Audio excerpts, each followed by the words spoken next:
Welcome to Epochs Across Eras, the channel where we unravel the turning points of history, one epoch at a time. In our Three Kingdoms series, we dive deep into the chaos, heroes, and rivalries that shaped one of China's most legendary eras.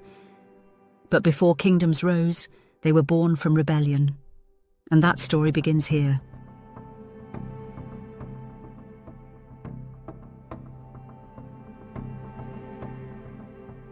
In this episode, we explore the Yellow Turban Rebellion of 184 CE, a spiritual and political earthquake that signaled the death knell of the Han Dynasty. Led by a Daoist healer named Zhang Jue, this uprising wasn't just about power, it was about belief, suffering, and the desperate hope for change. Join us as we uncover how a single prophecy ignited an empire-wide revolution.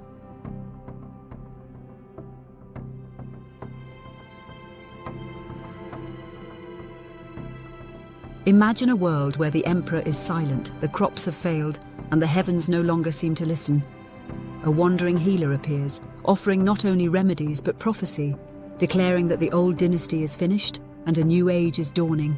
Across China, peasants tie yellow scarves around their heads and rise in the name of supreme peace. What begins as faith becomes war. What begins as healing becomes rebellion. This was the Yellow Turban Rebellion, an uprising that shattered the Han's illusion of order and paved the way for the Three Kingdoms era.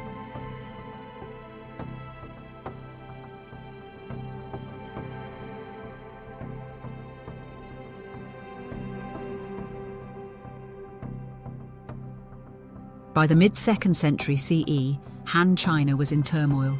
Environmental catastrophes had crippled agriculture, floods in the north, locust plagues in the central plains, and extended droughts left fields barren. Famine swept across the countryside, and as the government struggled to respond, it turned to what it knew best: higher taxes and forced labour.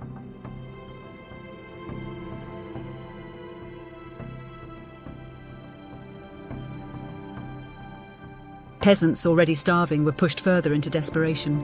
Rich landlords took advantage, buying up farms and forcing families into tenancy or servitude. Banditry surged. Local officials, corrupt and unaccountable, offered no relief. To the common people, the Han Dynasty no longer seemed like a protector. It was the cause of their suffering.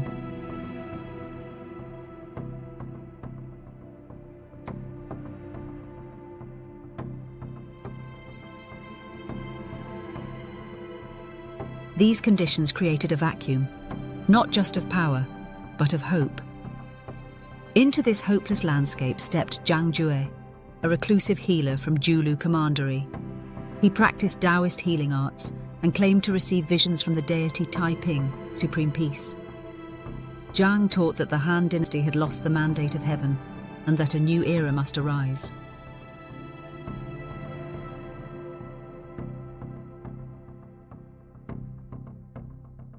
His motto spread like wildfire. The blue heaven is dead, the yellow heaven will rise. In the year of Jiazi, the world shall be renewed. Zhang and his brothers, Zhang Bao and Zhang Liang, established a network of spiritual communities. Under the guise of healing, they were training, organizing, and preparing for something greater, a divine rebellion.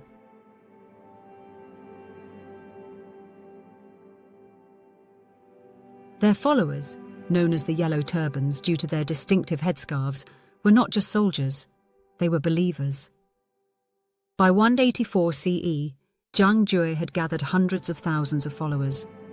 They were farmers, merchants, soldiers, and the disillusioned, all drawn to a vision of justice from the heavens.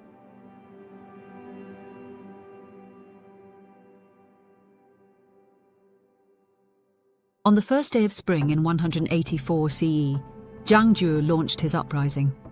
It wasn't a localized revolt. It erupted simultaneously across 8 provinces. From the Central Plains to the Yangtze Valley, Yellow Turban forces struck government outposts, besieged cities, and disrupted supply lines.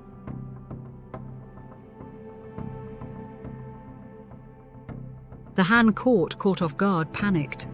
The rebellion wasn't just military, it was spiritual and ideological. The rebels believed they were restoring cosmic balance, not committing treason. This fanatic devotion made them fierce and difficult to subdue.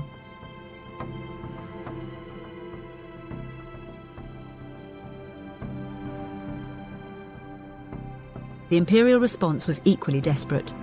With the central army stretched thin and palace eunuchs controlling resources, the emperor turned to regional governors and warlords, granting them full military autonomy. Among those who answered the call were emerging names like Cao Cao, Liu Bei, and Sun Jian.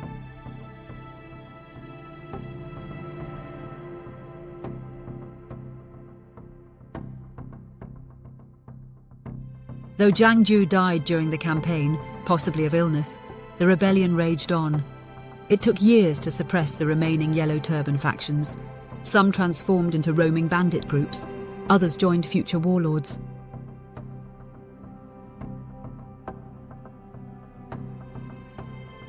Although the Han court declared victory, the rebellion had fatally wounded the empire. The reliance on regional warlords shattered imperial centrality. These commanders, empowered, popular and battle-tested, returned to their territories with larger armies and greater ambitions.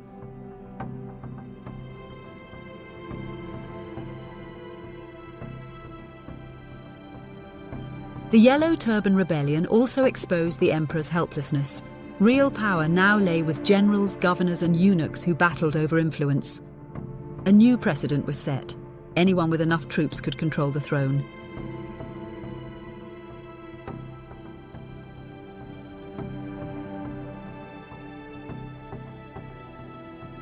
Moreover, the ideological damage was irreversible. The mandate of heaven was questioned openly. Daoist movements continued to spread, even as the Han tried to reclaim spiritual legitimacy.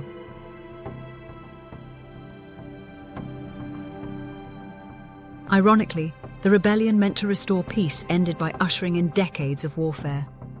The collapse had begun, not with swords alone, but with prophecy, suffering, and the cry for a better world.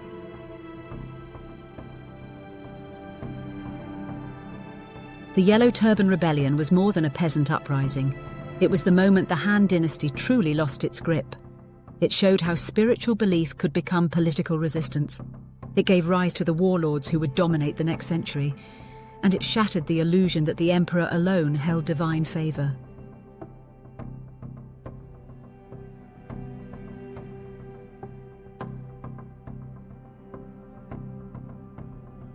Zhang Jue's dream of supreme peace never came to pass, but his rebellion changed everything. The Three Kingdoms era would never have emerged without it.